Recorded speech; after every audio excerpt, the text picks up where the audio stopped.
Vamos abrir as nossas Bíblias no Salmo 127.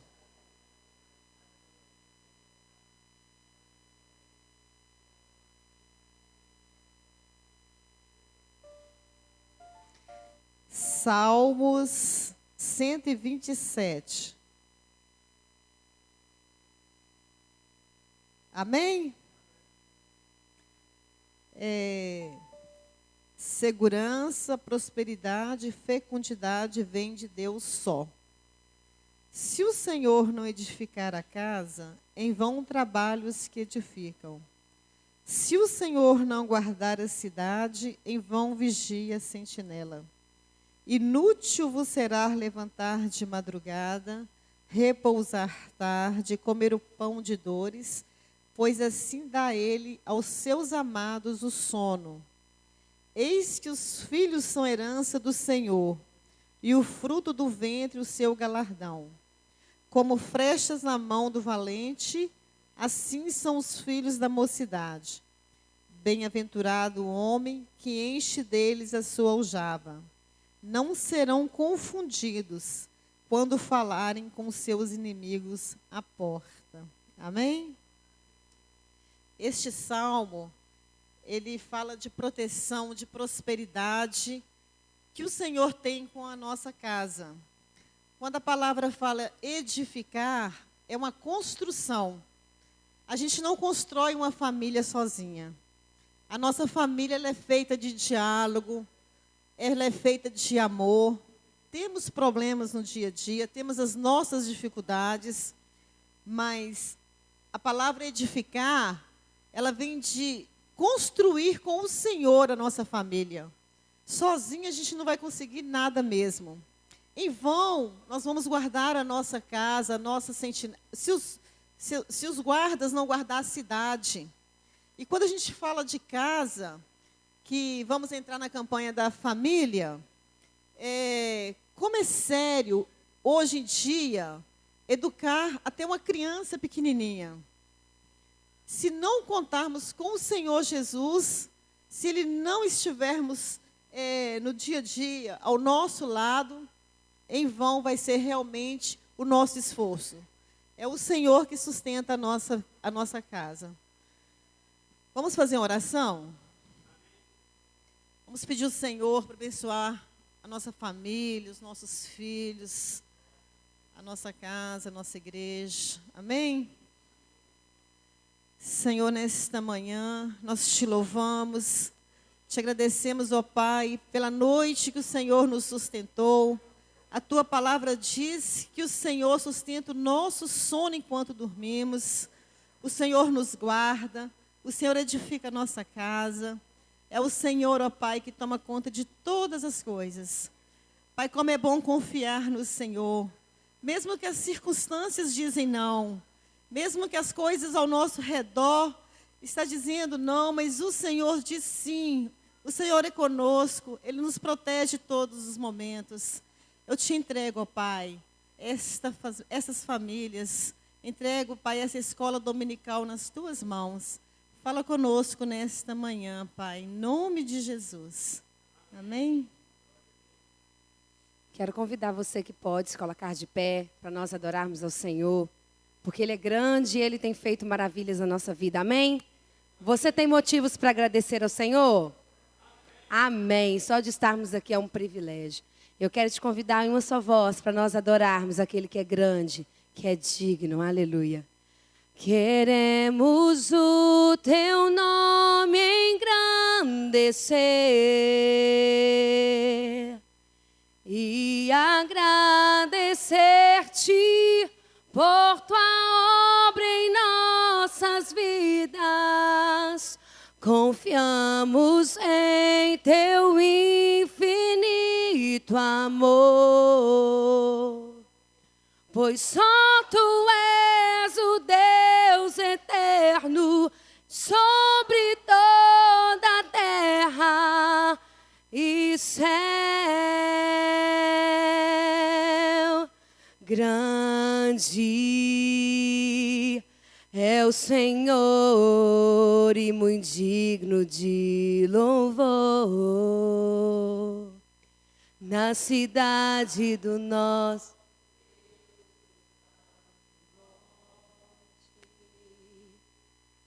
A alegria de toda a terra. Grande, grande é o Senhor em quem nós temos a vitória, que nos ajuda contra o inimigo. Por isso diante dele nos prostramos.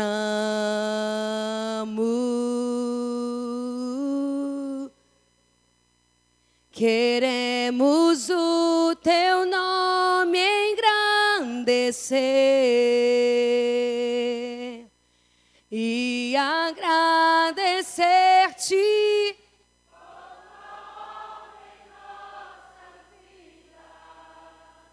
Confiamos em teu infinito amor, pois só tu és o Deus eterno sobre toda a terra e céu. Então minha alma canta-te, Senhor. Grandioso és tu, grandioso és tu. Então cante. Então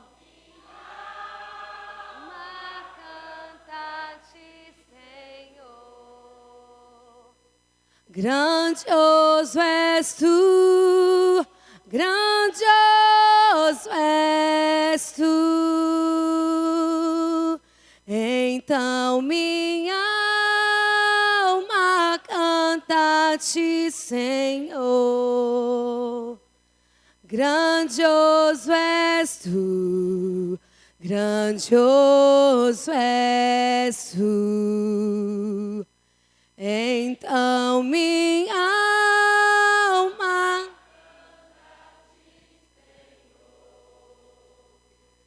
grandioso és tu, grandioso és tu, grandioso és tu, grandioso és tu.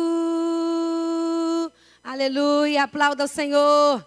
Tu és grande, Senhor, tu és digno, tu és maravilhoso. Te entregamos nosso louvor nessa manhã, te entronizamos, Pai.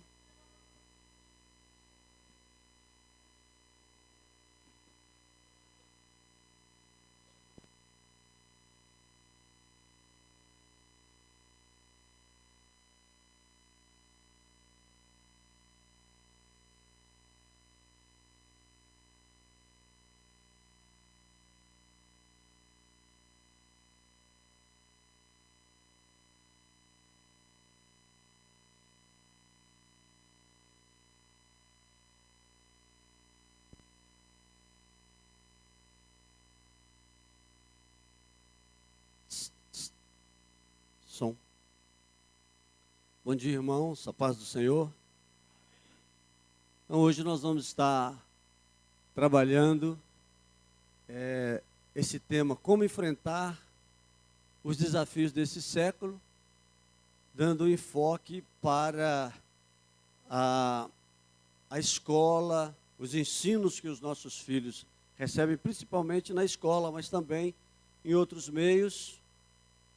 Então, criança, né? E eu fiquei com esse tema naturalmente porque a psicanálise, ela dá uma ênfase muito grande a essa fase até, especialmente aos 13 anos, mas eu tenho dado no curso uma ênfase até os 19 anos. E quem me despertou para isso foi exatamente a palavra de Deus, quando Deus fala a Moisés que aqueles jovens de 19 anos para baixo não seriam punidos no deserto. os que saíram lá do Egito com 20 anos para baixo, né? 19, quem completou 20 já seria punido no deserto. Então, se Deus fez isso, há uma razão de ser, e é porque até os 19 anos a pessoa ainda está em desenvolvimento. E aos 20 anos, não aos 18, a pessoa pode ser dada como uma pessoa adulta. E a gente, mesmo as pessoas que não são evangélicas, têm frisado essa coisa dos 19 anos, até os 19 anos. E a revista também é uma revista da Casa Publicadora das Assembleias de Deus, ela dá essa ênfase ao adolescente. Então, o adolescente iria até os 19 anos e, na verdade, a juventude vai acabar aos 34 anos. Aos 34 anos é que vai terminar a juventude e a idade adulta vai começar aos 35. Mas esse jovem, de 20 anos até os 35 anos, ele é um jovem adulto. É um jovem adulto, já não é mais um adolescente. Quem escreveu a revista é o professor Elinaldo Renovato, de Lima. Então, tudo que está aí, eu não acrescentei nada, eu somente organizei e ilustrei, mas é do professor Elinaldo.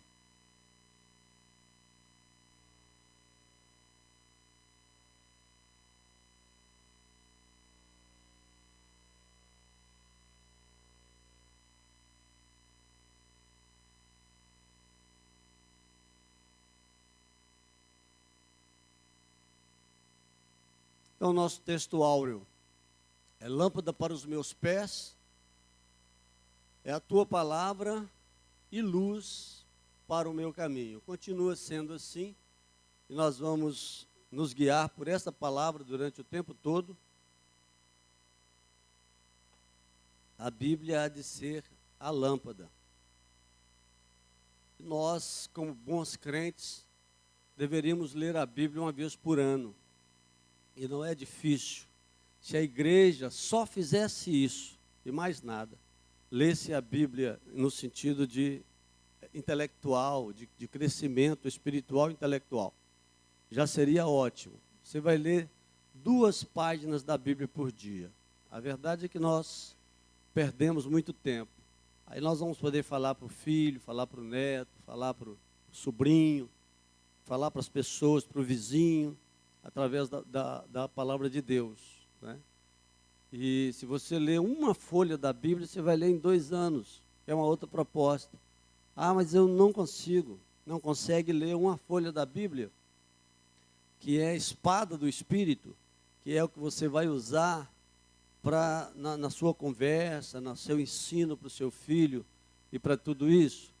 Então veja que nós estamos numa situação assim bem precária. E, por outro lado, no islamismo, que é uma religião toda equivocada, as crianças aprendem a ler no Corão. Aprendem a ler no Corão, porque a escola lá, o livro de língua lá, de português, que seria o nosso caso aqui, é a Bíblia deles. Ela é bem menor, o volume bem menor, e as crianças ficam aprendendo o alfabeto e aprendendo tudo, as sílabas, tudo. Quando eles chegam na idade de 16 anos, eles já estão com o Corão decorado. Decorado. É muito provável que você consiga um menino lá falar metade do Corão de cor, ou todo ele, que eles têm memória muito boa. E nós ficamos aqui patinando numa situação de que ninguém lê a Bíblia, ninguém, como se fosse uma tarefa só do sacerdote. Mas nós esquecemos que todos nós agora somos sacerdotes. Nessa nova chamada de Deus, no Novo Testamento, na nova aliança, no tempo da igreja, no tempo do Espírito, cada um de nós é sacerdote. Cada um de nós pode curar enfermo, cada um de nós pode expulsar demônio, cada um de nós pode pregar, cada um de nós pode ensinar, mesmo que não seja aqui na igreja, você pode ensinar o seu vizinho, seu amigo, seu colega. Para isso você precisa conhecer. E Deus vai requerer de nós esse conhecimento. Ele diz: errais por não conhecer a palavra, nem o poder de Deus. Então, como é que nós vamos iluminar os nossos pés e os pés dos nossos filhos, se a luz, que é a palavra, a gente não lê? E às vezes a gente vê até obreiro falando: ah, não, importante.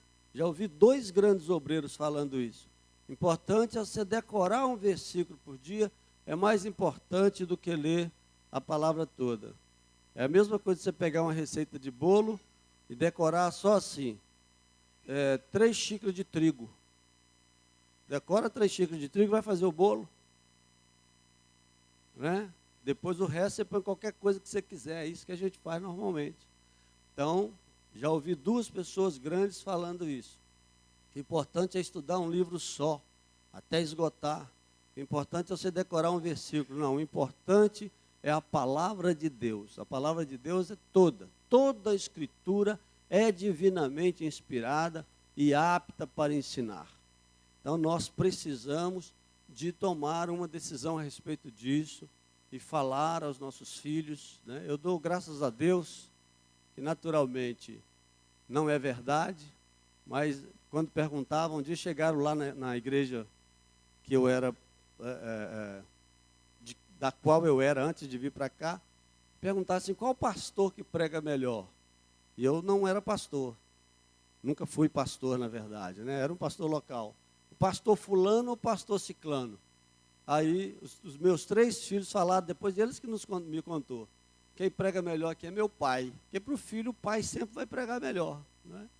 Mas é porque a gente estava sempre falando da palavra e às vezes eu tinha oportunidade para pregar. Então, se o seu filho acha que você fala bem da palavra de Deus e já admira a palavra de Deus através de você, isso é uma bênção para a vida deles. Nós vamos passar.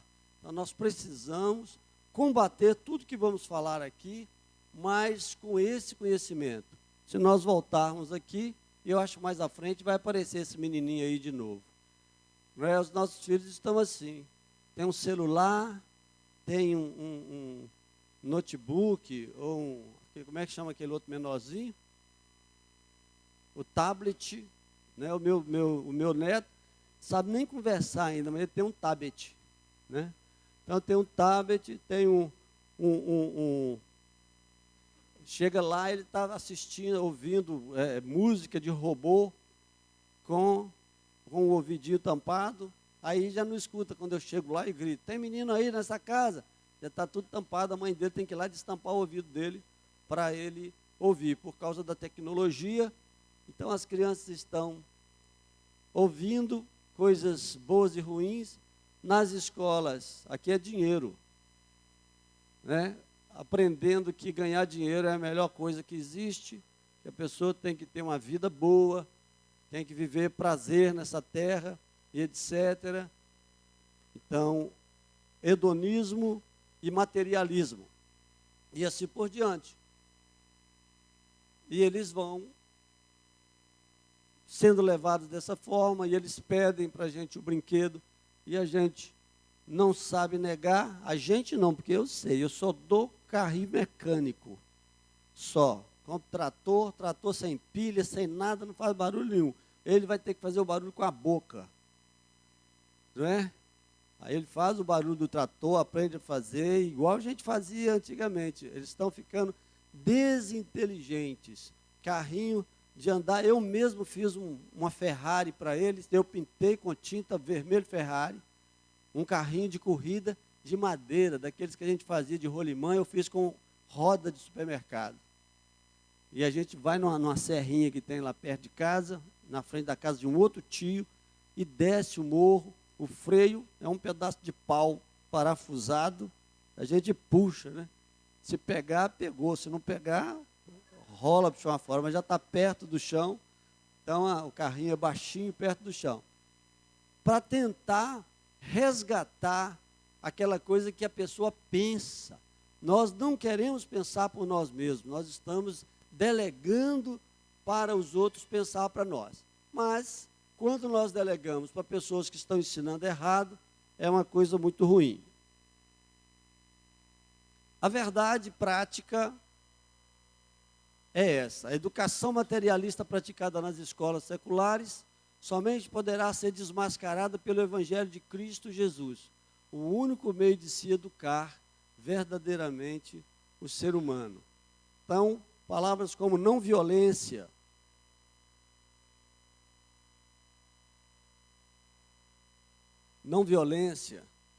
paz, amor, olhar para o outro. Então, nós estamos vivendo hoje uma sociedade de sociopatas. Você vai para o shopping, você quer entrar na vaga do shopping primeiro do que a pessoa. Aí você acelera o carro para entrar na vaga e deixar o outro sem vaga. Todo lugar que vai, eu estou na fila primeiro. E às vezes você vai discutir, fulano entrou na frente, na fila, nem vê que é uma senhora idosa ou que a pessoa está grávida. E aí todo mundo quer o espaço seu e talvez o espaço do outro. E nós também estamos envolvidos nisso. A Bíblia, especialmente o Novo Testamento, é que vai nos ensinar que há um espaço para o outro e que o nosso objetivo é fazer a vontade de Deus. Que se for necessário, nós devemos pagar com o nosso sangue. Aí, mas isso é uma coisa impossível? Não é não. Lá no Oriente, os nossos irmãos, que são doutrinados na mesma palavra que nós, estão pagando com sangue. Nenhum tem uma faca na cintura. E eles estão todos ali sendo atacados, morrendo, porque são crentes. E isso é que tem que ser. E nessa terra de paz, em que nós podemos falar tranquilamente com as pessoas a respeito da palavra, só nos resta conhecer a palavra, para que nós possamos educar os nossos filhos dentro da palavra. A leitura em classe é essa e mais algumas. Instrui o menino no caminho em que deve andar, e até quando envelhecer, não se desviará dele. Então, o nosso objetivo é ensinar a criança, trazer a criança para a escola dominical. Traga a criança para a escola dominical, é um sobrinho, é o neto, mas ele é levado demais, mas se ele não vier aqui, ele vai ficar mais levado ainda. Pode trazer, as professoras vão ter dificuldade, mas elas vão receber um galardão melhor do que o meu. Está vendo como é que vocês estão tudo quietinho? Lá em cima não é assim, não. Né? Agora aí embaixo, né? É uma confusão e os meninos, aquele barulho, né? Tem que fazer até boneca, palhaço, para ver se os meninos prestam atenção, porque não é fácil. Eu comecei a dar aula para adolescente. Um dia o menino falou assim comigo: sou eu que pago o seu salário, rapaz. E o outro falou assim: eu vou te pegar lá fora. E eu era magrinho, o menino fazia academia, estava com um braço de 40 centímetros. Eu falei: eu vou sair fora desse negócio aqui, porque não tem como disciplinar. E eu sou muito disciplinador. A minha origem é militar. Eu fui militar de 14 até os 18 anos e meio. Eu fui guarda-mirim, o nosso chefe era um tenente aloprado, o Oswaldo Machado, o Tom, né? O pessoal fala, o Tom. O Tom não era fácil, não. Não era fácil, não. Ele me colocou na linha, né? Olha o Giovanni aí, ó. Giovanni era lá na guarda-mirim junto comigo. Foi meu subordinado lá, né, Giovanni? Eu era chefe de grupo, chefe de área, chefe de setor, chefe de grupo. Ele chegou numa turma depois, aí eu fiquei meio aloprado também, meio nervoso, não foi? A gente aprende quando é criança, a gente aprende essas coisas lá.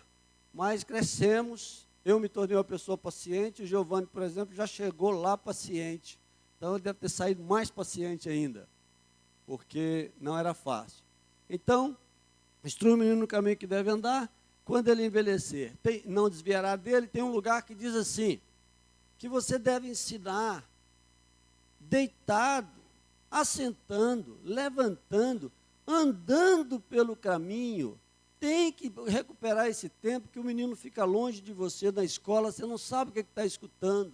Tem que ir na reunião escolar, tem que participar, Uma escola onde os pais participam, os avós que cuidam, participam, é uma escola melhor. Se o seu filho vai, se você vai lá, o seu filho não toma beliscão, não toma empurrão. Vocês acham que não tem isso mais não? Tem isso ainda. E você tem que ir lá e chegar lá e ver o que está acontecendo. O professor fica nervoso e fica irritado. E às vezes ele tem que sacudir o menino mesmo e colocar, enquadrar o menino lá. Né? Beliscão eu não digo, mas tem quem dá. Está no Facebook agora, colocaram uma mulher lá, batendo com uma ripa de todo tamanho, batendo o menino, nos Estados Unidos. Então, se você não estiver presente lá, você delega. Nós estamos delegando a Bíblia para não sei quem, porque o meu ministério é meu, o seu é seu, não pode ser delegado. Aí nós delegamos os nossos filhos, graças a Deus que esse diabinho foi para a escola, que agora eu vou ficar 4 horas, né? A minha mãe, quando nós éramos 6, éramos 5 dentro de casa, não, já éramos 6. Depois nasceu um na outra cidade. Ela ficava tão estressada com a gente morava num porão, aquela escadinha de menino, e aonde ela ia, a gente ia atrás. Ela ia fazer um bolo na cozinha, final de semana especialmente, que a gente não ia para a aula. Sentava no sofá, a gente ia, não tinha televisão, a gente só ficava em volta dela, para lá e para cá. Não tinha muitos brinquedos, né? De vez em quando ela ficava nervosa e falava assim, para onde eu vou, essa capetada vai atrás. Eu vou para a cozinha, vai a capetada. Eu vou para a sala, vai a capetada. Eu vou para o quarto, vai a capetada. Não é? A capetada éramos nós. Quer dizer, impaciente, a pessoa que não conhece a palavra de Deus, não sabia sair com a gente, passear. Raramente a gente saía. Ficava aquele monte de menino ali, menino não é capeta. A criança está querendo um referencial. Está querendo conhecer coisas, está querendo tocar em coisas, conhecer. Ele pergunta por quê, responde por quê. Porque sim, esse menino pergunta demais, é porque ele é inteligente. O menino que fica parado, não pergunta nada, é doente. Então, por quê vai respondendo. Eu, quando estou com os netos, eu vou respondendo, até não saber. Eles perguntam para mim coisas que eu não sei. Falo assim, isso aí o vovô não sabe, mas eu vou pesquisar para você e vou te responder. E assim por diante. Oi.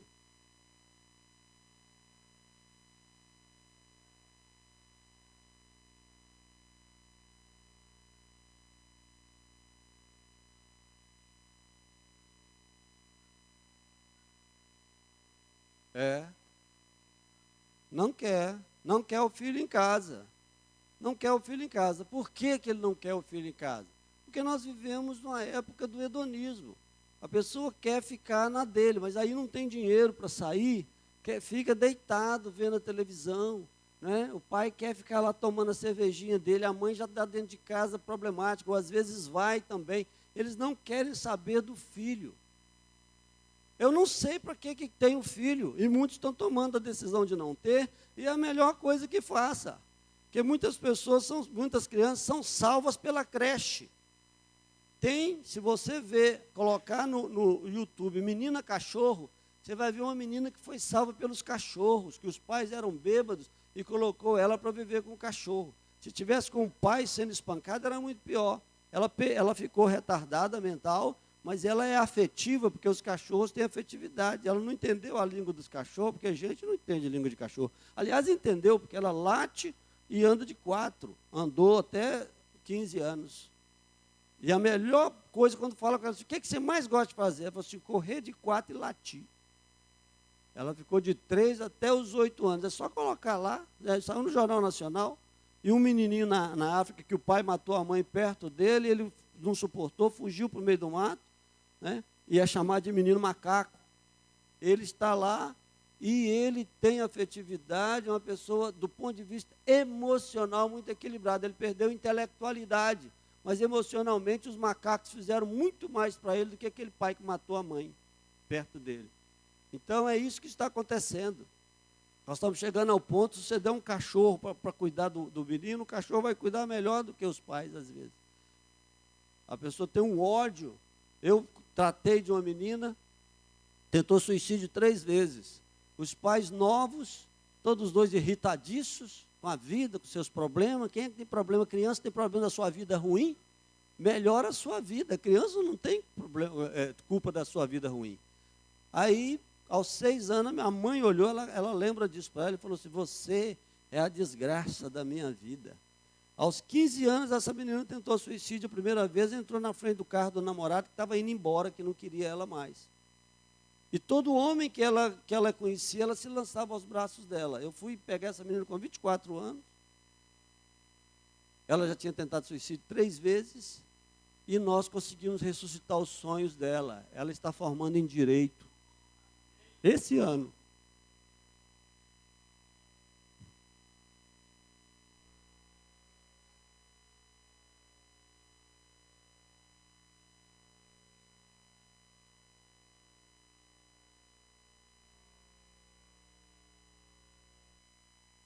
O Salmo 119 diz: como purificará o jovem o seu caminho?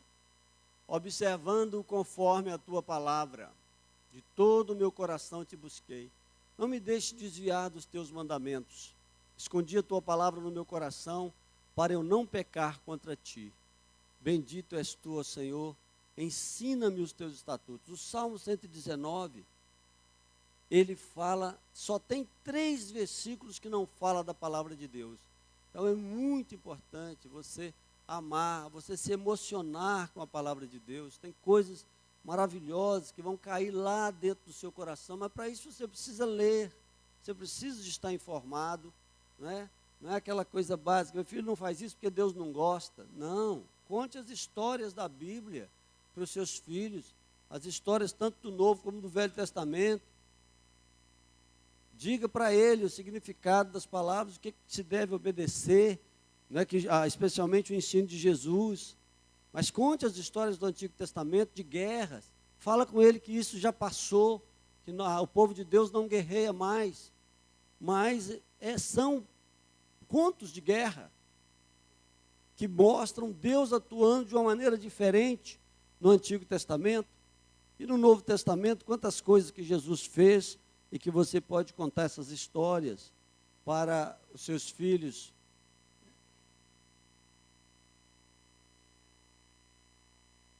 Não me deixe desviar dos teus mandamentos.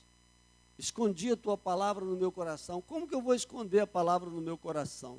Se tivesse jeito de fazer uma cirurgia, eu acho que muita gente fazia, porque a plástica é sempre melhor, né? Mas não tem jeito. Você colocar a Bíblia dentro do seu coração, assim, fisicamente, você vai morrer. Então você tem que esconder a palavra, comendo ela pelo cérebro. Aí você vai esconder a palavra no seu coração. É preciso, é urgente fazer isso. Eu, quando comecei, lá com 16 anos, eu era meio inconsciente, eu ficava impaciente, porque eu não entendia nada. Mas eu obedeci. Eu fui lendo. Depois eu comecei a tomar gosto, a entender. Algumas coisas eu gostava. Isaías, eu li o livro todo antes de ler a Bíblia. Então, Salmos, Provérbios. Mas eu não gostava de história. Conheci uma menina que foi conversar comigo também, que tirava nota máxima em química, em física, em biologia, mas não tirava em geografia e história. E ela não conseguiu fazer federal, inteligentíssima, mas nunca tinha lido a Bíblia. Né? Eu falei com ela assim: está vendo? É um pecado, né? A pessoa que nasceu na igreja nunca leu a Bíblia. Geografia e história na Bíblia. As grandes civilizações, todas elas estão na Bíblia.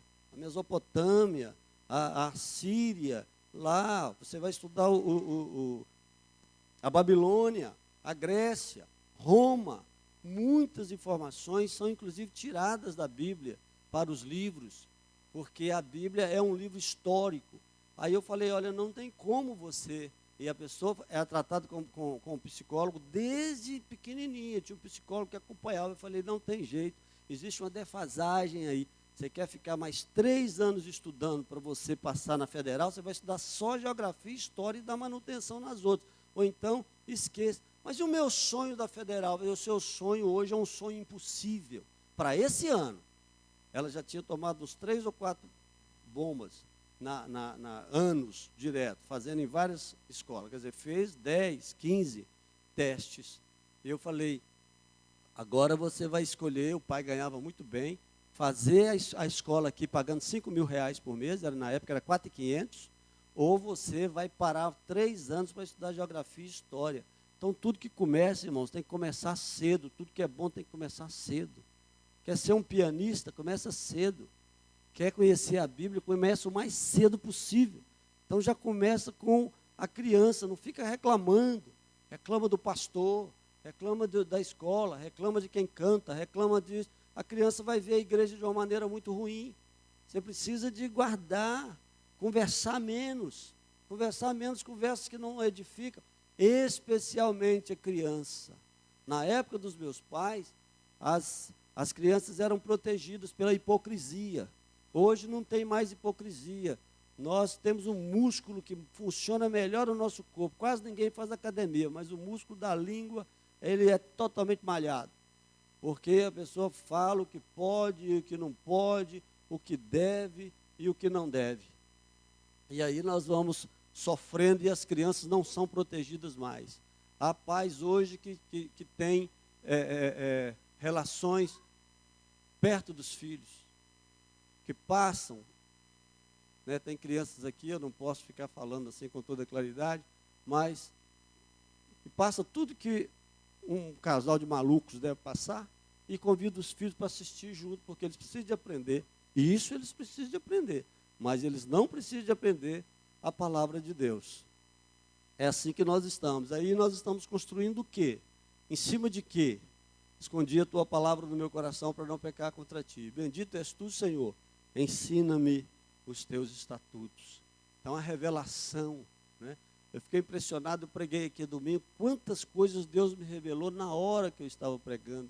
Não são coisas que eu estudei, não são coisas que eu preparei, são coisas que Deus revelou na hora. Então Ele te revela ainda além das coisas que você estuda. Ele te lembra e ainda incrementa. Agora, se você não estudar, se você não ler, nem vou falar estudar. O dia que quiser estudar, venha para a escola dominical, vá para o curso de teologia, para algum cursinho, só ler e nunca parar de ler, porque nós nunca vamos conhecer tudo o que precisamos, porque a Bíblia é muito grande e tem muitos detalhes. Um dos maiores desafios da igreja nesses dias trabalhosos e difíceis é a educação materialista, secularizada e relativista. Vou explicar essas palavras. Desde o ensino fundamental até a universidade. As crianças, adolescentes e os jovens são alvos dessa educação permeada de falsas filosofias e enunciados contrários às Sagradas Escrituras. Então, materialista que só vale o material. Afinal de contas, nós brotamos da terra, brotamos da pedra, da água, nós viemos dos minerais. Então, depois foi virando algum bicho, alguma coisa parecida com um macaco, e de lá nós viramos homem, né? E aí, cada um, então, tem que aproveitar o melhor da terra, cada um tem que enriquecer. Aí foi até para o meio dos crentes também, essa coisa de enriquecer e de estar melhor, sendo que hoje o pobre que não passa dificuldade, ele pode ser muito mais feliz do que um rico. Mas aí eles confundem tudo, materialista é material, tudo é material. E a alma humana? Não existe alma humana.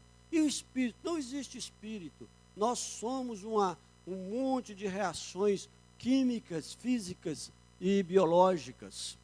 É isso que nós somos. Então, tem que organizar tudo para todo mundo ser próspero e crescer e viver bem na terra, porque acabado aqui não existe mais nada. Isso aqui é materialismo. E são essas coisas que vão sendo incutidas na cabeça dos nossos filhos. A secularizada é desse século, é desse momento, é agora, é aqui, é na terra, não tem nada além disso. É o presente século, é o mundano, tudo que está no mundo. Aí as pessoas hoje dizem assim, porque vocês foram colocados por cabeça e não por cauda. Isso é uma coisa que foi falado para Israel. Isso foi falado para Israel, isso não é para a igreja. É por isso que tem que tomar cuidado com o Antigo Testamento. Paulo diz assim, nós os apóstolos somos a escória. Você sabe o que é escória? Escória tira o aço, tira tudo que tem que tirar lá nas Minas e depois joga aquele borrão fora, aquilo que não serve para mais nada, que só serve para encher lá, encher até na beirada do rio, para aterrar, para construir mais e acabar com o rio. É para isso que a escória serve, para pôr o chão antes do asfalto, para depois colocar o asfalto, para a gente pisar em cima. E Paulo dizia exatamente isso. Nós, os apóstolos, somos pisados. A pessoa hoje quer ser apóstolo para mandar nos outros, para imperar, para ser rico, para andar em carro grande, carro caro, né? Mas não é essa a visão do Novo Testamento. Ele diz assim, nós somos a escória de todos. É isso que Paulo diz que o apóstolo é. Quanto maior é o cargo na igreja, o domínio na igreja, mais servo e mais pisado a pessoa deveria ser. E não dominar como se fosse um rei. Jesus falou, entre vós não será assim. O maior há de ser o menor. As gentes e o mundo, ele disse assim, os governos do mundo mandam e têm autoridade sobre os homens. Vocês não, entre vós não será assim. O maior de todos será o menor. Então veja que está invertido. Está invertido. Quando você sobe para algum lugar, ou para o púlpito, ou para algum lugar, foi Deus que te colocou aqui. Você tem que ter a simplicidade de saber que você não é nada. Todos os dias eu digo para Deus, eu não sou nada. Eu tenho a plena consciência disso. Que tudo que eu tenho é Deus que me dá. Você tem que ter essa condição de saber que terminado o dia, você continua sendo de carne e osso, mortal, que você pode adquirir uma doença, inclusive sendo crente, e morrer a qualquer momento, que você não é nada mais do que ninguém, que a glória pertence a Deus. É isso que é. E as pessoas querem viver, então, no mundanismo. A igreja está secularizada. O que é secularizada? Entrou na onda dos macacos aqui, ó. Eu era macaco, depois foi o homem de não sei o que lá, de neandertal, e agora virou o homem sapiens. Eu disse que depois do sapiens ainda veio o erectus. Ou foi antes, eu nem dou muita importância para isso. É um que vai andar retinho, né? Não vai ter nenhuma inclinação. É um negócio mais ou menos assim. E aí, por aí vai. Secularizada. Então tem que tomar cuidado. A igreja está se secularizando, está se materializando. Parece que as pessoas não têm conhecimento sobre isso. Relativista, não existe mais absolutos. Não existe mais absolutos. Mas Jesus falou assim. Ele falou, não, mas Jesus falou para aquela época. Jesus não estudou, então Jesus é analfabeto. Entendeu? Aí você não pode ficar escutando tudo que Jesus fala. Isso é relativizar.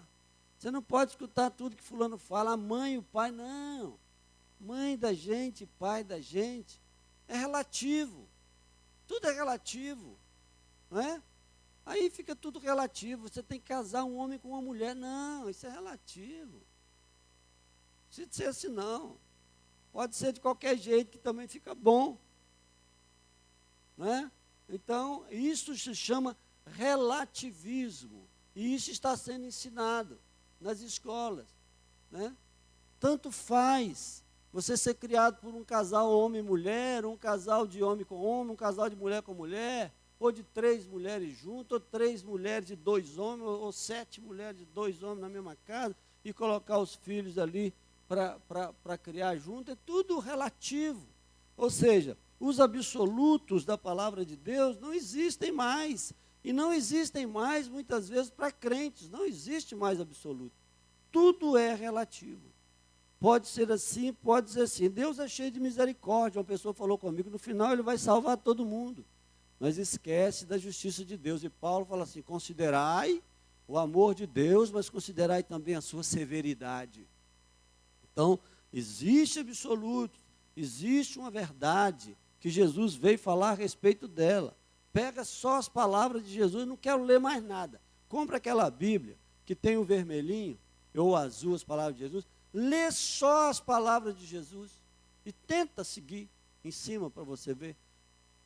Então, é difícil você seguir mesmo somente as palavras de Jesus, mas é um caminho.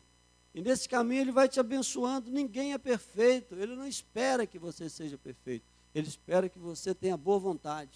Ele espera que você caminhe em direção a crer que o que ele disse é verdade, o que ele disse é absoluto. Eu vou me aproximando a cada dia. Paulo diz assim, não que eu já tenha alcançado, mas eu prossigo para o alvo, diz o apóstolo Paulo. Então, se Paulo não tinha alcançado, quem é que já alcançou?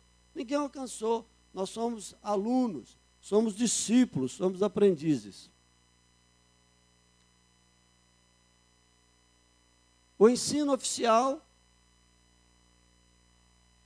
do nosso país tende ao materialismo. A educação sexual. A maioria dos pais desconhece o que os seus filhos aprendem sobre sexualidade nas escolas. Trata-se, via de regra, de um ensino antibíblico e pecaminoso. A educação sexual, com base na pureza das Sagradas Escrituras, é dever da família e dos educadores realmente cristãos, que na Bíblia tem a única regra de fé e prática. Então, a Bíblia é absoluta, é regra de fé e prática. Eles querem relativizar. Já de antemão dizer aos meninos, você pode fazer a sua opção. Ninguém nasce mulher e ninguém nasce homem. E isso é uma mentira. E é por isso que Freud não é ensinado. Porque Freud diz claramente que ele era neurologista, não era só psicólogo. Nós nascemos com o nosso sexo. Agora, a sociedade pode nos levar ao homossexualismo, especialmente a sociedade familiar. Então, existe pai de gay e mãe de gay. Quando se inverte a posição dentro de casa, eu já falei várias vezes isso aqui, que a mulher é o homem e o homem é a mulher. O homem é passivo e a mulher é dominadora.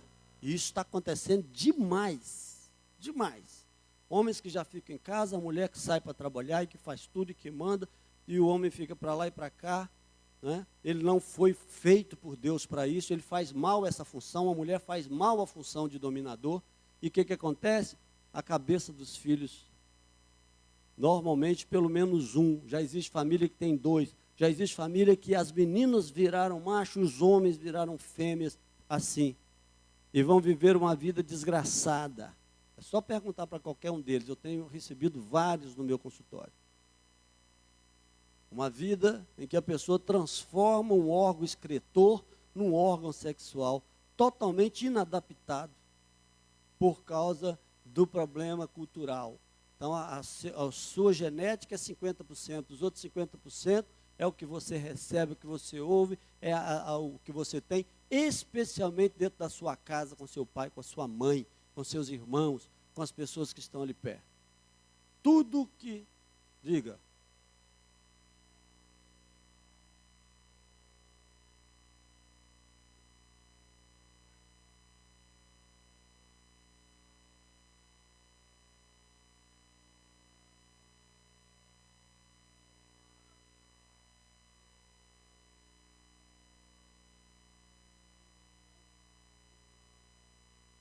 pois é. Como é que chama o projeto?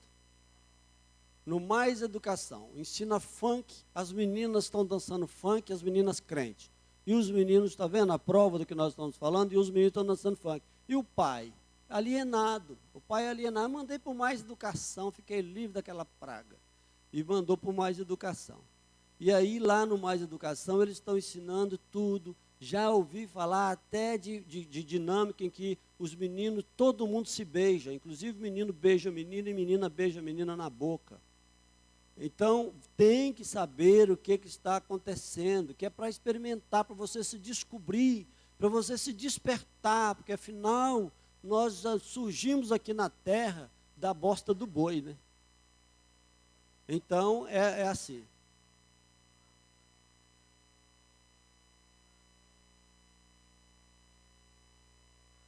Sim, pode visitar o projeto. A escola deve ser visitada pelos pais. A irmã Mônica foi diretora há muito tempo. Então, a escola está clamando pela presença do pai. De um pai que vá lá apertar um parafuso num banco. Fica tudo estragado, não tem um voluntário para ir lá parafusar, para ir lá fazer alguma coisa, oferecer para fazer alguma coisa. Os armários estão todos caindo. Aí diz, mas isso aí é obrigação da prefeitura. É obrigação da prefeitura, mas ela não faz. É obrigação do Estado, mas não faz. Está lá, o ventilador está lá, não está funcionando. Às vezes é só ligar um fio. É obrigação da prefeitura, o seu filho está suando lá de baixo, não está aprendendo o que ele precisava de aprender, porque o ventilador não funciona. Então, esses representantes nossos, a gente manda o dinheiro para lá para eles gastarem da melhor maneira possível. Quando é que isso vai acontecer? Nunca. Os Estados Unidos é o país mais rico do mundo, é o país que mais tem voluntários. Então, uma sociedade se faz de pessoas que estão empregadas, de funcionários públicos, mas se faz também de voluntários. Então, é preciso você acompanhar o que está acontecendo. Então, essa é a educação sexual. Não existe a pureza das escrituras, não existe nada disso. Então, como que eu vou fazer? Você vai conversar. Se o programa tiver demais, você tem que conversar com o seu filho, tirá-lo daquele programa, né? Ah, mas eu perdi totalmente o domínio. Retome o domínio. Retome o domínio. Lá em casa teve uma época que eu perdi um pouco o domínio. Eu tive uma convulsão e, de repente, os meninos estavam adolescentes, eles começaram a fazer o que queriam. Porque eu me fragilizei. Eu fui voltando, tive a minha saúde de volta e eu comecei a colocar as coisas nos lugares.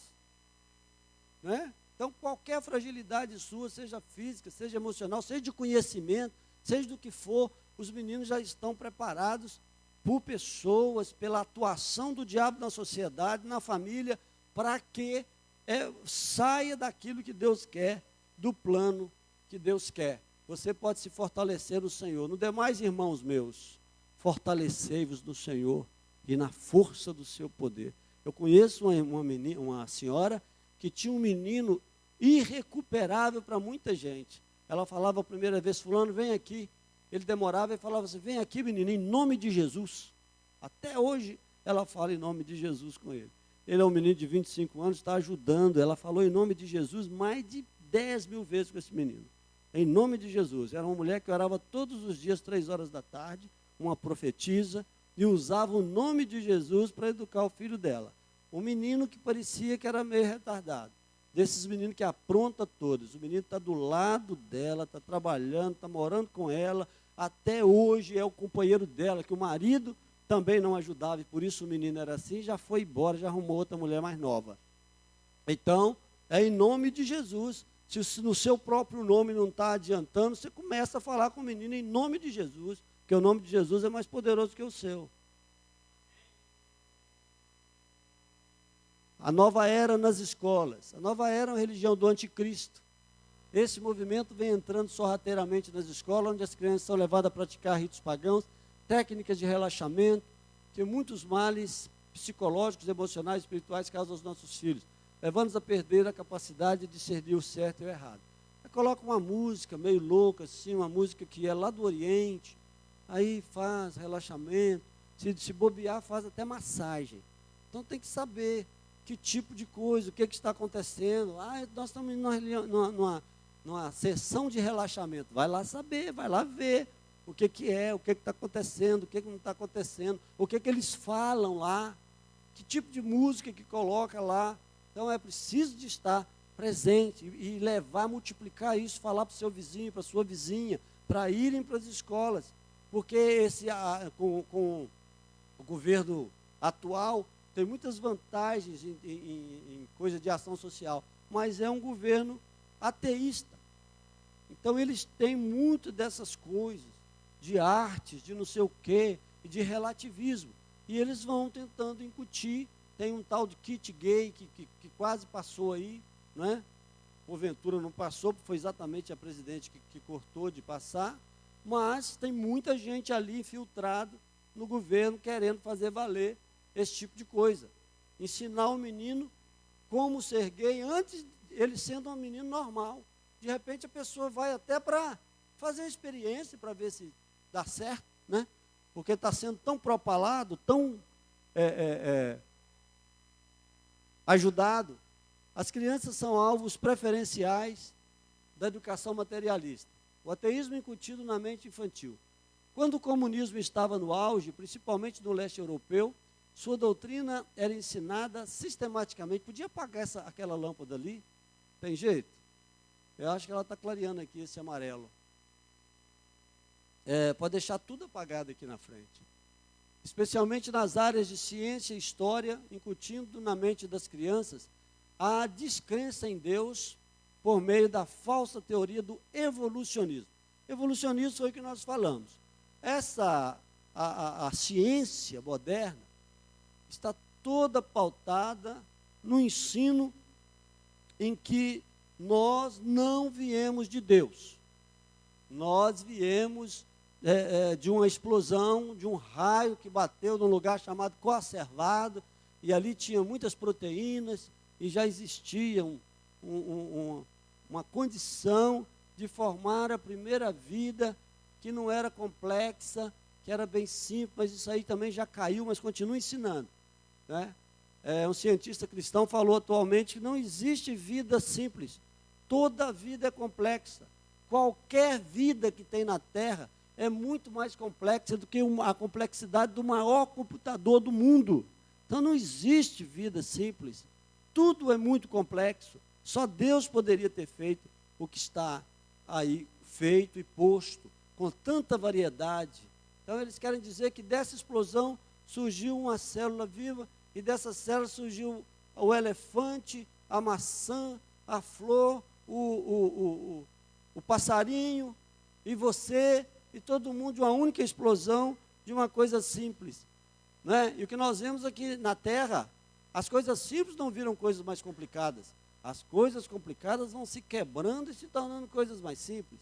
Então, é um monte de coisa que se você quiser combater com seu filho, você tem que ler criacionismo. Já existem cientistas criacionistas que creem na criação, que estudam e que inclusive estão convertendo cientistas evolucionistas para o criacionismo com os seus argumentos criacionistas de que Deus foi que criou, e provando por mais A e mais B que foi Deus que criou. Mas a escola, que o mundo é de Satanás, o príncipe do mundo é o diabo. Mas por que o príncipe do mundo é o diabo? Não podia ser Deus? É o diabo. E não adianta perguntar por quê. E foi antes de nós que ele é o príncipe do mundo. Esta é a situação. Foi Jesus que falou que ele é o príncipe do mundo. E ele então trabalha, e nós temos que trabalhar. Então veja que o nosso galardão será muito grande, porque nós estamos no meio de um duelo de titãs, o duelo de Deus contra o diabo. E nós somos apenas homens, mas a imagem e semelhança de Deus, e quem perseverar até o fim será salvo. Então você não pode ficar parado, você tem que estudar, você tem que crescer nesse sentido para combater essas coisas que o mundo ensina. As crianças ameaçadas pelo materialismo. As crianças são alvo fáceis do materialismo ateu. Existe um plano diabólico orquestrado contra elas. Há países em que as crianças não podem sequer agradecer a Deus pelo lanche na hora do recreio. Então, nos países comunistas não pode. Às vezes tem os religiosos escondidos, a mãe já tem que falar, não fala de Deus lá. Senão eles vêm aqui e nos prendem. Mas em outros lugares também, aqui também no Brasil, começou a cortar tudo que é religião nas escolas. Depois voltou o ensino religioso, né, quando o governo enfraqueceu um pouquinho, e aí começaram as elites hipócritas, mas supostamente cristãs. Então eles colocam essas coisas, voltar e tal, aquela coisa, vive uma vida dupla, né? Mas voltou com essa coisa do ensino religioso, e hoje existe novamente para quem quiser. Agora eu te pergunto, quem é que vai na aula de ensino religioso? Nem o crente, pois ele não vem nem na escola dominical, ele vai com essa aula de ensino religioso. O pai dele não vem na escola dominical, ele vai na ensino religioso? Não vem, não vai, né? Agora os que vão são os mesmos que estão aqui.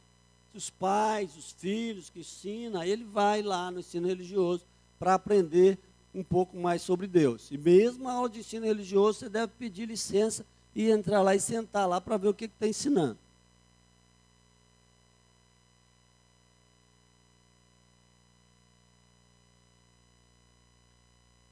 Os pais cristãos precisam estar mais atentos e orar constantemente por seus filhos com sabedoria, verifique quem são seus professores, qual a linha pedagógica, qual que é a linha de ensino, a política de ensino da escola, e o que estão aprendendo, pois é grande a influência do materialismo por toda parte. É por isso que a Bíblia adverte-nos a ensinar a criança o caminho que deve andar. Lá em casa, eu sempre vivi num padrão bem menor do que o meu. Eu vivo com muito pouco.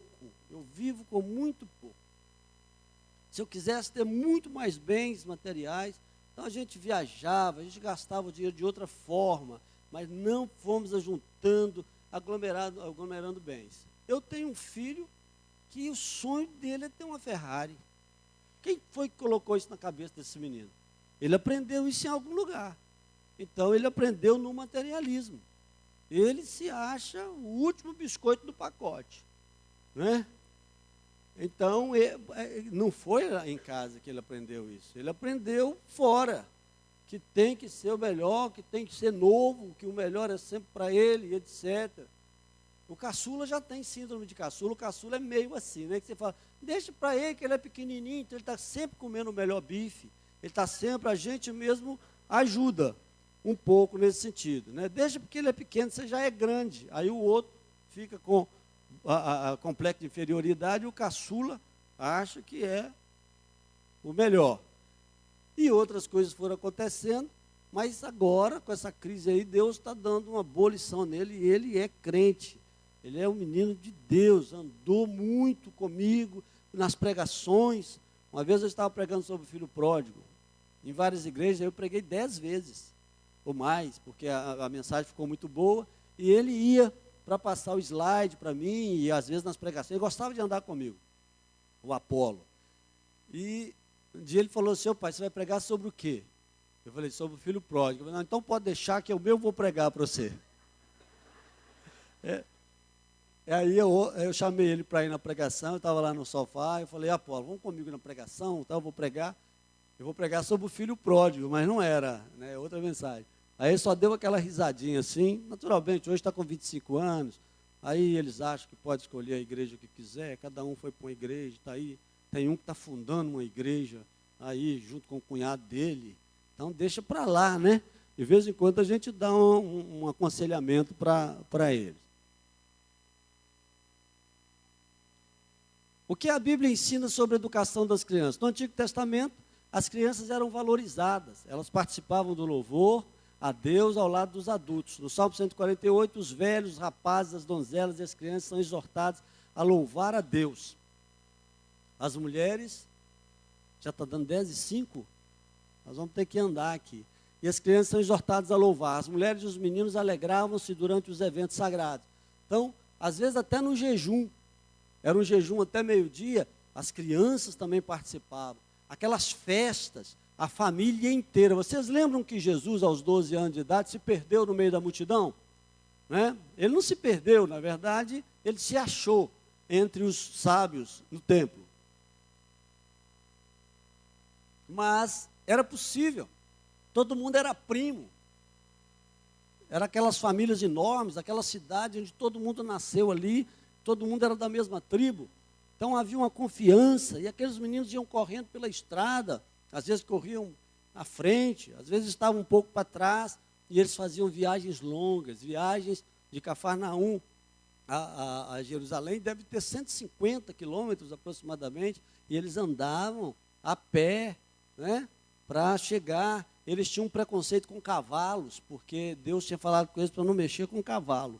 Então, até nas guerras, não era para usar cavalo, os israelitas lutavam andando assim, eles não eram para comprar cavalo do Egito, Deus tinha falado para eles. Então, eles faziam essas longas viagens a pé, e as crianças ali, e escutando, e eles subiam para Jerusalém cantando louvores.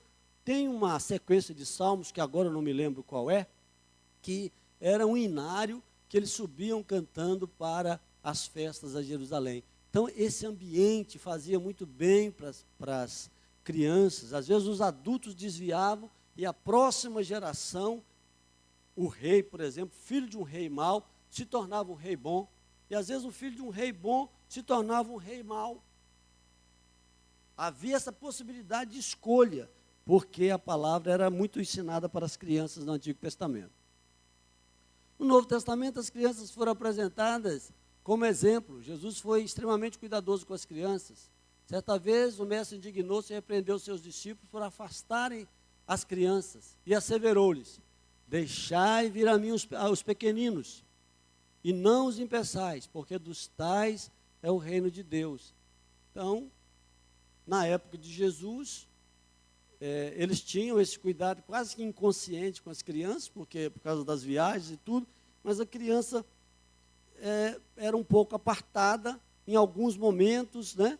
Esse momento de Jesus, por exemplo, achava que ele não podia estar, que era uma preferência dos adultos estar ali com o mestre. E ele falou: não as estorvai de vir a mim. Então Jesus recebeu as crianças. E Jesus continua querendo receber as crianças. Então a escola dominical é para isso. Todo evento que puder fazer com criança, com todo recurso, né, que puder fazer. Eu oro sempre pela Vivian. E eu fico animando outras pessoas que eu sei que sabem fazer teatro, para fazer teatro. Com teatro se aprende até 90%. Conversando em grupo, se aprende até 80%. Com audiovisual, se aprende 30%. Só vendo, você aprende 20%. E só ouvindo, sem ver nada, você aprende 10%. Aqui não dá para a gente fazer rodinhas e ficar discutindo, porque é uma classe grande. Mas quando é possível isso, o aprendizado é ainda maior do que com o audiovisual. As crianças devem ser ensinadas a caminhar com Cristo. Muitos cristãos não cumprem a ordenança do Senhor em relação às crianças. É preciso cuidar delas e remover qualquer obstáculo que as impeça de caminhar com Cristo. Então, as crianças precisam ter uma... Vamos ver João 21, 15, o que diz. Abre alguém, por favor, e leia. Provavelmente hoje a gente não vai esgotar, mas eu fico muito feliz de falar sobre criança. Os jovens, os adolescentes já estão mais maduros e já têm algum filtro. João 21, 15.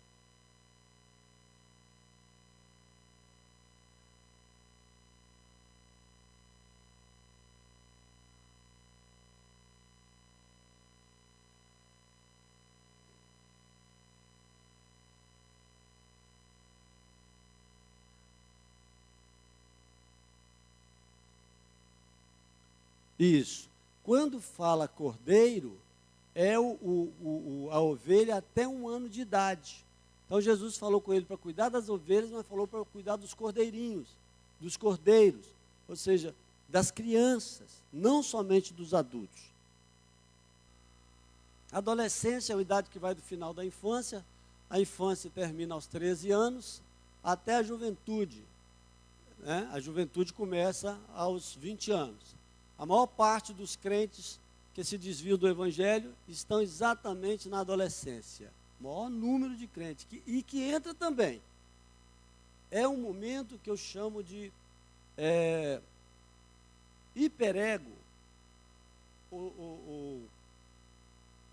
É alguma coisa que vem acima do superego. A pessoa se enche de si, se enche de hormônio também, e ele começa a se achar assim, um Deus. Aí, se ele está no pecado, ele acha que pode mudar a vida e vir para a igreja. Se ele está na igreja, ele acha que pode mudar a vida e sair. Como eles não têm muito juízo, é a época que mais entra e sai pessoas da igreja. Qual a época? De 13 aos 19 anos, aos 20 anos, podemos dizer assim. De acordo com as amizades que eles cultivam, pode ter a sua personalidade bem formada ou deformada. Muitos deles têm como ícones pessoas destituídas do reino de Deus. Aqui está a importância de você cuidar do seu filho até os 13 anos. Quando ele enlouquecer por causa dos hormônios, quase uma loucura, como se estivesse tomando remédio psiquiátrico em doses, cada um numa dose diferente. Aí, se ele tem base, se ele tem, diga, dá céu. De novo, dá céu. Com L. se ele tem diálogo dentro de casa, se ele tem afeto dentro de casa, se ele tem cuidado dentro de casa, se ele tem exemplo dentro de casa, e se ele tem limite adequado dentro de casa, ele vai passar com uma certa facilidade pela adolescência. Agora, se não tem diálogo, não tem afeto, tem pessoas que vêm conversar comigo, eu faço o teste de se ele recebeu o céu ou se ele recebeu o inferno dentro de casa. Tinha diálogo? Não. Tinha afeto? Não. Tinha cuidado? Não. Tinha exemplo? Não. Tinha limite? Não. Você vai esperar o quê? O que você vai esperar de uma criança que não teve nada disso? Ah, meu filho está louco e não sei o quê. Você teve tempo para conversar com ele desde o ventre. Ô, bebezinho da mamãe, o pai também, ele já escuta com 4 meses dentro da barriga, já escuta. E já está aprendendo português dentro da barriga, com 4 meses, porque ele já está se habituando com a língua, né? A partir dos 6 meses ele escuta a voz do pai, que é mais grave. A da mãe ele escuta por fora e por dentro. A do pai ele escuta por fora, aquela vibra, né? Quando fala. E aí vai diálogo. O afeto está lá, Deus preparou o útero é um lugar cheio de afeto. A hora que coloca o menino para fora, aí é que são elas, né? Aí é que são elas. Se vai continuar o afeto, o cuidado. Agora mesmo, eu estou conversando com uma pessoa, e ela disse assim, a minha mãe era louca. Ela ia para o forró, trair meu pai, e eu ficava no berço. Quer dizer, onde que você vai ter uma pessoa aí, volta, daí a 4 horas, de madrugada, o menino fez cocô, fez xixi, passou fome, chorou, cansou de chorar, parou de chorar, começou a chorar de novo, todo molhado, resfriado. Nem cuidado essa mãe não teve. Ainda fora aquelas que jogam no Ribeirão, que jogam na Lagoa da Pampulha. Como que nós vamos ter? E qualquer dessas coisas que faltar, vai dar problema. Se o limite é de mais ou de menos, o seu filho pode virar um sociopata. Se o afeto é de mais ou de menos, seu filho pode virar um objeto. E por aí vai. Agora não dá tempo da gente falar tudo, porque é muita coisa. E nessa fase, ele já vai ter problemas com os colegas que vêm dessas malformações. Então, a amizade, com quem que ele está andando? Com quem que ele está andando? A menos que ele já seja um missionário formado, mesmo assim é bom você acompanhar, porque tem muita gente saindo de missionário aí e voltando drogado. A juventude. Em certas faculdades, aí o materialismo, as ideias ateístas. E lá na faculdade, à noite, aí tem o acampamento lá, o hotel das meninas, o hotel dos meninos. À noite é uma transação para lá e para cá. Como é que você coloca a sua filha lá, o seu filho, na faculdade federal? É só a misericórdia, irmão, só a misericórdia. Pontos de apoio. A família, a igreja e os colegas, os irmãos da igreja, jovens também. Perigos da formação espiritual, ela começa do lar, já falamos sobre isso, e vai seguindo pela igreja, pela escola. A escola não é responsável por formação espiritual do seu filho, nem de educação, nem de diálogo, nem de nada disso. O professor não tem tempo de dialogar com o aluno. O professor só ensina. A igreja pode ajudar. Como? Como é feito? Fazendo frente de trabalho de todo jeito para jovem, criança, adolescente, etc. Amém. Passou tudo, era para acabar mesmo, está na hora. Amém. Graças e paz, queridos. Nós estamos com uma sequência de lições que são importantíssimas. Então, não falte a escola bíblica. A cada semana um professor, né? Nós estamos aproveitando mais alguns irmãos. Eu vou lecionar algumas lições. O professor Rafael, com a sua vasta experiência de longos anos de vida, né? Vai nos lecionar algumas lições. Mas teremos novos irmãos também. Então, esteja presente na escola. Ajuda muito, ajuda bastante. Bom, nós estamos aqui, pode recolher, tenta recolher essa tela. Nós estamos no culto de missões hoje, é um culto missionário. Aqui tem uma decoração africana, né? Quando eu vejo isso aqui, eu lembro de eu ter visto isso muito na África. Na África é isso aqui mesmo. As mães, né, vão para o culto, vão para a roça, que é a machamba, amarra o menino num pano assim, por trás, e ali elas cozinham, elas socam milho, elas vão para o louvor na igreja, participa tudo com a criancinha, e ela fica ali, amarra na frente ou amarra também assim, na frente ou nas costas, né? E a criança tem cuidado. Nós estamos recebendo hoje o missionário Manuel Mário. Manuel Mário é um missionário moçambicano, ele é de Moçambique mesmo, estudou na Jami, já esteve aqui em uma outra ocasião, estudou na Jami e estará conosco aqui hoje. Ele tem muitas experiências. O pai dele era um líder lá, ele tem, parece, 58 irmãos, né, com várias mulheres, o pai dele. Porque lá na Moçambique, é um líder de aldeia, ele pode casar até com 8 mulheres, né, 8 esposas. Desde que ele aguente manter essas esposas, na realidade é elas que vão manter ele, né? Ele constrói a casa dele e em volta ele vai construindo uma casa ali para cada esposa. Quando também não mora todo mundo numa mesma casa sem problema algum, né? Pelo menos não é o que a gente imagina, tanto problema. Então, hoje à noite, nós estaremos. Nesse momento, ele está lá no Bugre, Batista Shalom do Bugre, ministrando lá pela manhã. À noite, ele estará ministrando aqui nos 2 cultos.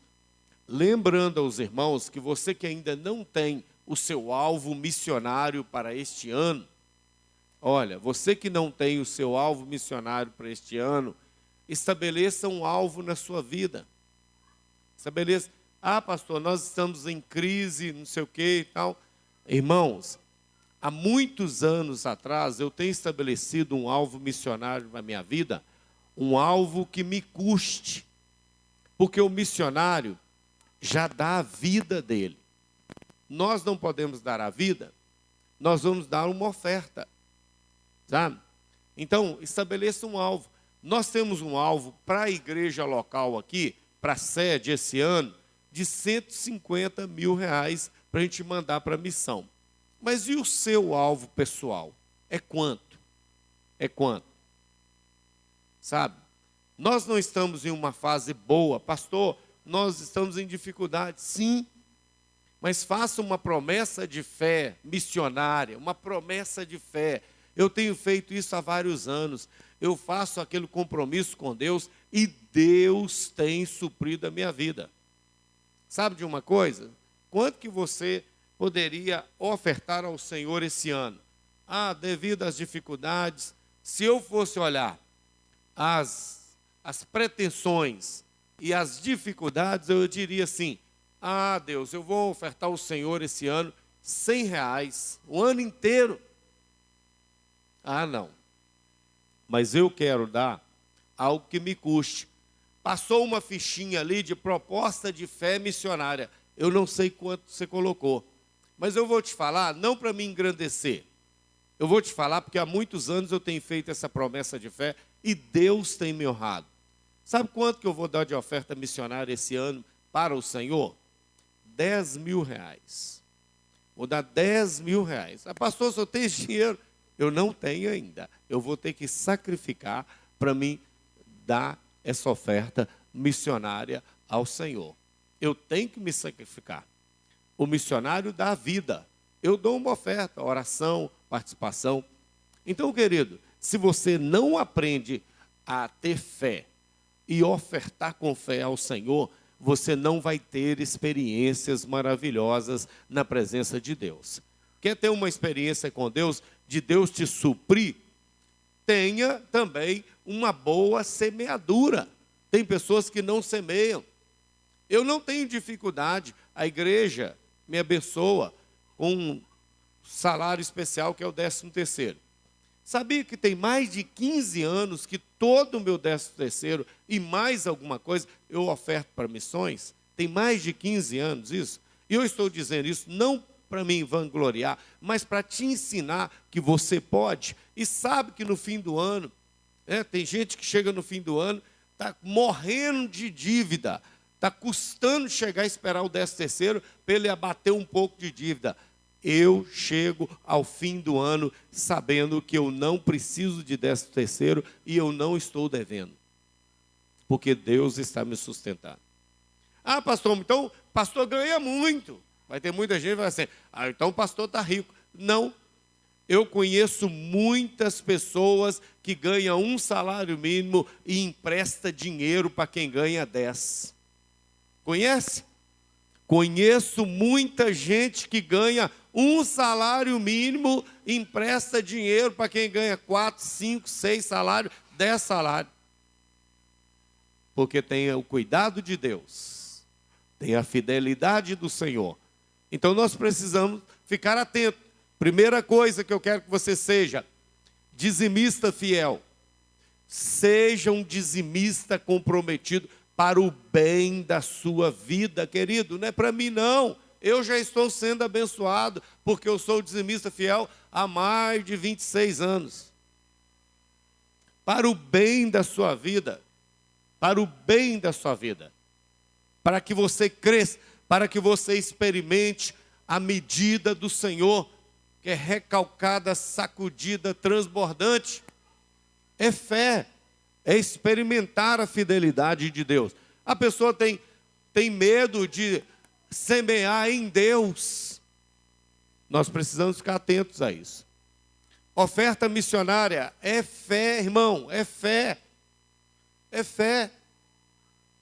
Se não tiver fé, pastor, meu irmão, Deus não vai te fazer ficar rico não, mas Ele não vai deixar faltar também. Você vai experimentar os milagres de Deus. Você vai experimentando os milagres de Deus. É fé. Às vezes a pessoa começa a fechar a mão, começa a duvidar de Deus, começa a não acreditar no poder de Deus, as coisas vão. Está difícil para todo mundo. Às vezes os irmãos acham que a igreja Batista Shalom é uma igreja rica. Não é não, querido. A gente tem que dividir o bolo direitinho, porque senão dá problema. Eu conto com a fidelidade dos irmãos. É a fidelidade dos irmãos que nos faz nos manter de pé. Mas eu estou aqui, olha, um dia desse eu vou contar para que vocês tenham fé. Nós estamos trabalhando no limite. Mas Deus colocou uma igreja aqui na Vila Celeste de um pastor amigo, Batista Nacional, que ele precisava de uma ajuda. Deus colocou no meu coração, ajuda ele. Senhor, mas nós estamos apertados. Nós já estamos no limite. O Senhor falou comigo, é fé. Então eu fiquei de ajudar com ele, moço, 6 parcelas de R$2.000. Já dei até os cheques para ele. 6 parcelas de 2.000. Vai fazer diferença para nós? Vai, muita. Mas é semeadura na obra do Senhor. Eles iam perder o templo lá. Não vai perder, o templo lá é do Senhor também. É Batista Shalom? Não, não é Batista Shalom, mas é Batista Nacional, é servo do Senhor. E Deus mandou semear. E nós estamos semeando. Ninguém faz isso, irmãos. Ninguém faz isso. Mas nós estamos fazendo. A igreja está sendo socorrida por uma igreja irmã. E nós podemos fazer isso.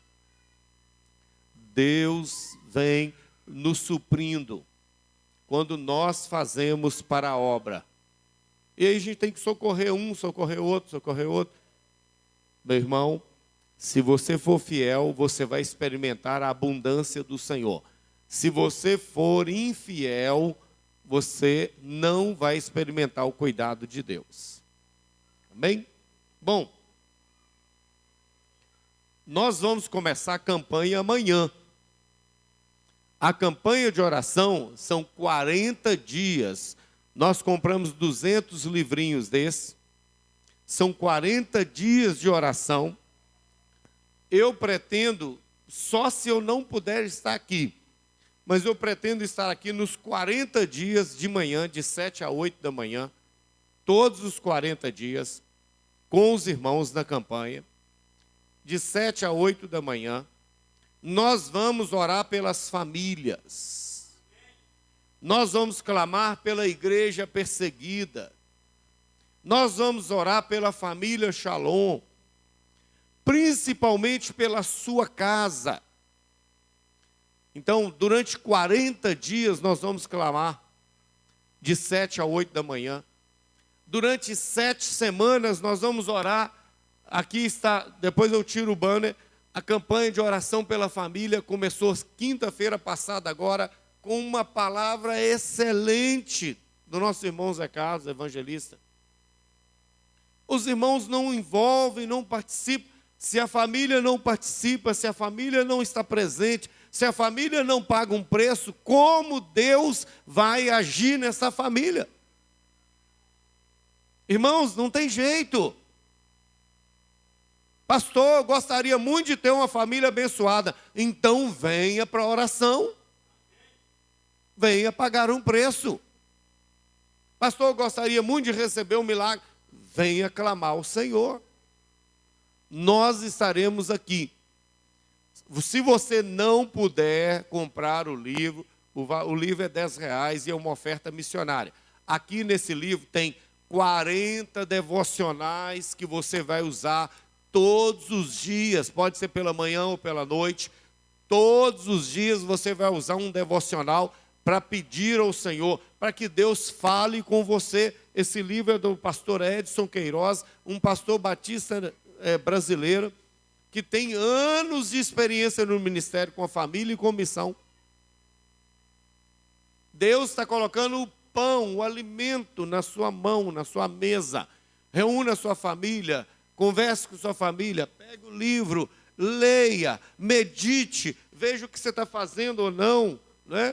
Coloque em prática e Deus vai fazendo maravilha na sua vida.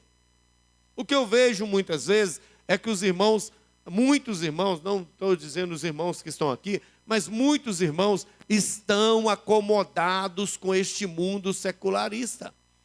Tem tempo para trabalhar muito, tem gente que trabalha em 2 empregos, tem tempo para ir para a cachoeira, tem tempo para ir para o salão, tem tempo para ir para a academia. Academia não falta nem um dia, não tem tempo para tudo. Isso é pecado? Não é pecado. Agora, não ter tempo para Deus e para as coisas de Deus, aí é pecado. Dá prioridade a tudo. O cara pega o carro dele, ele lava, não fica uma poeirinha nem no canto, mas a vida espiritual dele está uma bagunça. Então nós precisamos ficar atentos a isso aí, queridos. Então nós estamos aí tendo a oportunidade. Nossa igreja é uma igreja que trabalha. Nossa igreja tem trabalho em todas as áreas. Agora mesmo, olha, tem os juniores lá no acampamento. Tem uma turma trabalhando. O pessoal está investindo. Nós investimos na família. Agora, cada pai, cada mãe tem que assumir a sua responsabilidade. Cada casal, seu casamento está ruim, 40 dias de oração, jejum nele. Se não melhorar, faz mais 40. E se não melhorar, pastor? Mais 40. Mas aí, se eu fizer 3 vezes 120 e não melhorar, faz mais 120.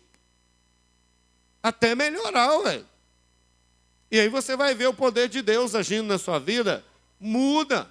Porque às vezes a pessoa também faz jejum, e Deus está falando e ele não muda nada. Ela não muda nada. Precisa mudança. Por isso que ninguém gosta. Às vezes não quer nem conversar com o pastor Wagner, né? Vou lá conversar com o pastor Wagner, ele vai falar umas verdades para mim. Aí eu não volto lá mais. Então não volta, continua sofrendo. Mas se quiser ouvir as verdades, é só falar comigo que eu falo de verdade para você, né? Queridos, e a garrafinha está ali. Nós estamos eliminando os copos. Você adquire a sua garrafinha, é R$6. É tudo isso para oferta missionária, tá? Tanto o livro, nada é para a igreja, quanto a garrafinha. Nós já estamos passando, a igreja adquiriu com caixa dela e estamos passando esse valor para oferta missionária. Todos esses aqui. Tá? Não é lucro para a igreja não está tendo lucro nenhum. É oferta missionária a garrafinha, é oferta missionária o livro que vai te ajudar na família. A igreja está investindo em você, querido. Então nos ajude, né? Faça campanha, ligue para o irmão, liga para outra irmã. Ó, vamos entrar na campanha comigo, né? Ah, pastor, mas é de outra igreja. Se ele fizer lá na casa dele, ele pode fazer. Ele não pode vir fazer aqui sem autorização do pastor dele, né? Porque fica ruim. A gente não pode ficar trazendo, chamando a pessoa da outra igreja para vir congregar aqui. Porque está errado. Cada membro tem que congregar na sua igreja, né? Tem que ter um compromisso com a sua igreja. A não ser que Deus mandou, ele falou, ó, o Senhor te autorizou a mudar de igreja. Aí você vai procurar o seu pastor, vai falar com ele direitinho, vai explicar para ele, tá? É assim que nós precisamos trabalhar. Hoje também é o domingo das primícias. Domingo das primícias, a gente recolhe a doação que os irmãos trazem e fazemos cesta básica e atendemos. Atendemos primeiro os domésticos da fé, depois atendemos aos irmãos ou às pessoas que nos procuram, que ainda não estão servindo ao Senhor Jesus. Tá bom? Vamos orar? Fique de pé. Bênção especial. Tem alguém? E pedido de oração. Orar pelo Evandro, pai da irmã Priscila, né? Vamos orar por ele, pela família. Você que recebeu uma bênção especial essa semana, ou bênção de aniversário, vem aqui à frente. Bênção especial, bênção de aniversário. Deus tem te guardado, tem te abençoado. Venha agradecer ao Senhor, é muito bom quando nós podemos agradecer ao Senhor, o nosso Deus. Vamos orar? Olha, muitas bênçãos, né? Pode vir para cá.